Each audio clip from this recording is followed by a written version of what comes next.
In the solar system, there are three types of planets: rocky planets, gas giants, and ice giants. Allow me to introduce you to the fourth one: metallic planets.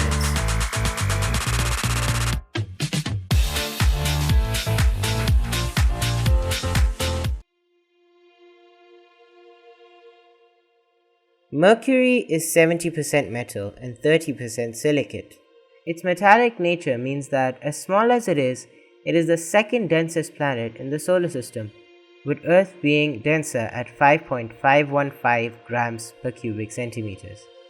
Mercury is so dense, in fact, that its gravity is like that of Mars, which is far larger.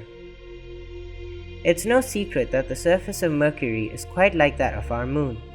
Heavy cratering present on both objects show that Mercury has been geologically inactive for billions of years. This means that no new crust is being produced to replace the old, cratered crust. This does not go to say that Mercury wasn't ever active. It was, and proof of it can be found in the numerous narrow ridges that extend over the surface. It is believed that the core, which takes up 85% of the planet's radius, cooled and shrunk long after the crust already solidified, causing the crust to shrink too and wrinkle. One of the most distinctive features of Mercury is Caloris Basin, a 1,500 km wide crater that was so powerful that its antipodal point, or the point directly opposite the crater, is unusually hilly. In other words, the impact pushed material such that it lifted the crust on the other side of this world. Mercury does not have an atmosphere. This means that the planet cannot trap or evenly spread heat. In effect, the subsolar point, which you can learn more about here, peaks at 400 degrees Celsius, whilst the night side averages at negative 163 degrees Celsius. The poles maintain a chill negative 93 degrees, which is why water ice is present on the planet closest to the Sun. Mercury is the smallest planet, and the closest to Earth. If you're wondering why, click the pop-up on the top right. However, despite being so close to all the other planets, Mercury is the hardest one to reach. Let me explain. The Earth orbits the Sun at a speed of 30 km per second. To escape the pull of the Sun, a rocket needs to move at the speed of 42 km per second. Here's my question. Is it easier to escape the pull of the Sun or travel to neighboring Mercury? Comment your answer down below. Unintuitively, it is easier to escape the pull of the Sun than it is to get down to Mercury.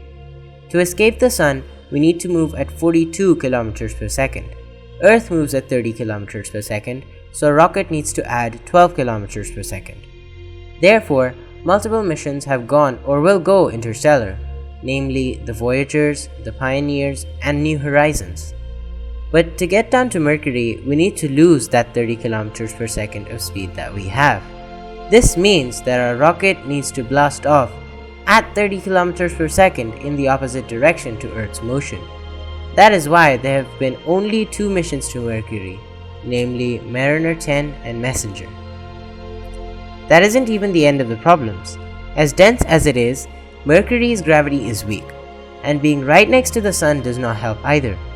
Therefore, after losing 30 km per second of speed, the rocket needs to have enough fuel to slow down. Oh, and if this wasn't enough, then the craft we send needs to be heavily shielded against the Sun, taking up valuable mass on the rocket, which means more fuel, which adds weight, needing more fuel. You get the idea. This is such a challenge that only one craft has done it, Messenger, and the data it collected is priceless.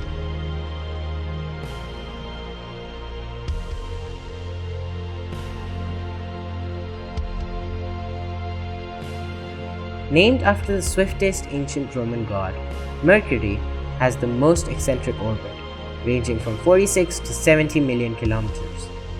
Here is the uniqueness. Mercury takes 88 days to orbit the Sun and 59 days to rotate 360 degrees on its axis. This means that every 3 rotations, 2 Mercurian years would have passed by. Standing on the surface, you see the sunrise happen relatively fast. As the Sun climbs higher and higher, it seems to slow down, then stop, then backtrack, before resuming into sunset. This procedure takes 1 Mercurian year, so nighttime also takes a year.